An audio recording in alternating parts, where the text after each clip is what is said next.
One of my favorite quotes related to planning comes from American inventor and businessman Thomas Edison. He said, "Being busy does not always mean real work. The object of all work is production or accomplishment, and to either of these ends, there must be forethought, system, planning, intelligence, and honest purpose, as well as perspiration. Seeming to do is not doing." Edison's words stress the significant role that planning has not only for individuals, but also for organizations. Planning can be described as the process of establishing goals, as well as outlining strategies to achieve those goals. Experts have found that planning contributes to increased effort, persistence, and even serves to focus energies on matters that are deemed important to organizational success. But with so many moving parts to businesses today, how do they engage in effective planning at all levels of the organization? Planning from the perspective of a business is actually a multi-level process. If you recall back from our discussion of the traditional management hierarchy, there are 3 levels of management. From top to bottom, we have top managers, middle managers, and first-line managers. Each level of management possesses different responsibilities and also plays a different role in the planning process. Top managers are responsible for creating what are known as strategic plans. These strategic plans are long-term, commonly covering the next 2 to 5 years, and communicate the organization's goals as well as the actions needed to achieve those goals. The starting point to any strategic plan is the vision and mission statement.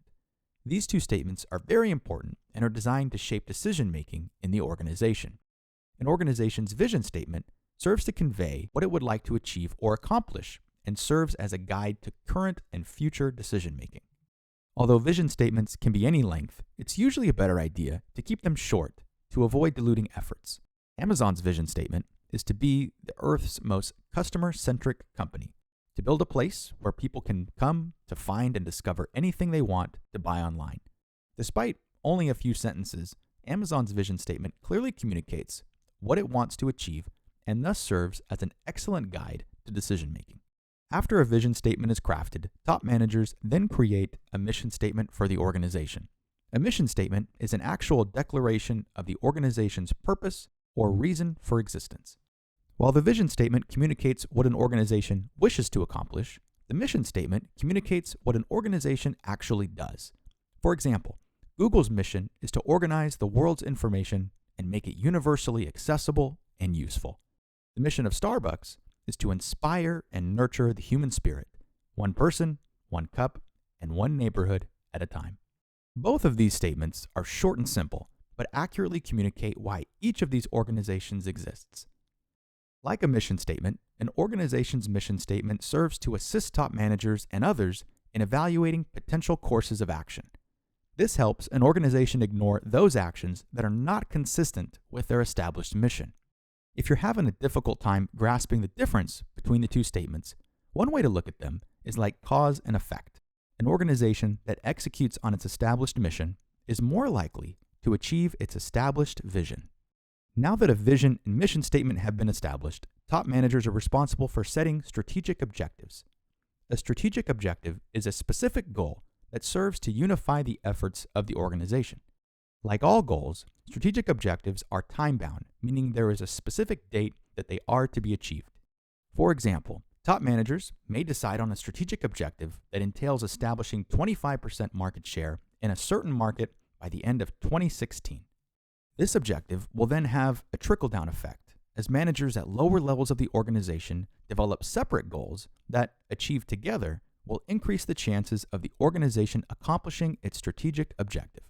Now that top managers have engaged in strategic planning, it's the responsibility of middle managers to engage in planning of their own. This planning is referred to as tactical planning and typically ranges from 6 months to 2 years in length. By creating tactical plans, middle managers are outlining how the organization intends to use its resources to achieve its strategic objectives. These resources commonly include labor, technology, infrastructure, and financial capital. Looking back to our strategic objective, we may develop a tactical plan that includes increasing advertising expenditures in underrepresented markets and developing partnerships with key retailers as actions to accomplish our objectives. After tactical plans have been developed, first-line supervisors have the responsibility of applying those plans to their areas of responsibility. This type of planning is referred to as operational planning. and involves creating short-term goals pertaining to the production or delivery of products. Commonly ranging from 30 days to 6 months, operational plans are designed to help an organization accomplish goals established in its tactical plan. A possible operational plan could be to increase production in anticipation of increased demand, or even optimizing product distribution to decrease delivery time. Despite the involvement of a different set of managers, it's important that each stage of the planning process is consistent with the other.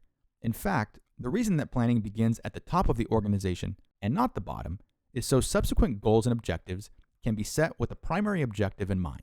If planning started at the bottom, imagine the inconsistencies that would develop as each business unit pursued its own goals and objectives.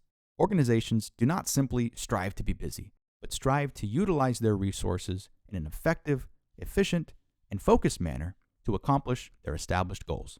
If you still have questions on the planning process, go ahead and leave a question below, and I'll do my best to get back to you in a timely fashion. After you've posted that question, go ahead and click the like button as well, assuming, of course, that you enjoyed this video. And lastly, remember to subscribe to Alanis Business Academy to have our latest videos sent to you while you sleep. Thanks for watching.